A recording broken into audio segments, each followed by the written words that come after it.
Shiva.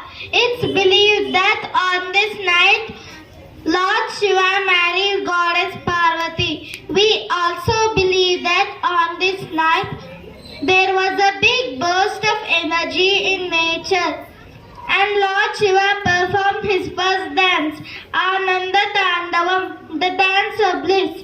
This dance shows how life goes in circles, just like day and night and the seasons, just like how we wake up, go to school and sleep every day. On Shivaratri, we fast, eat fruits, stay awake at night and sing songs to show our love for Lord Shiva.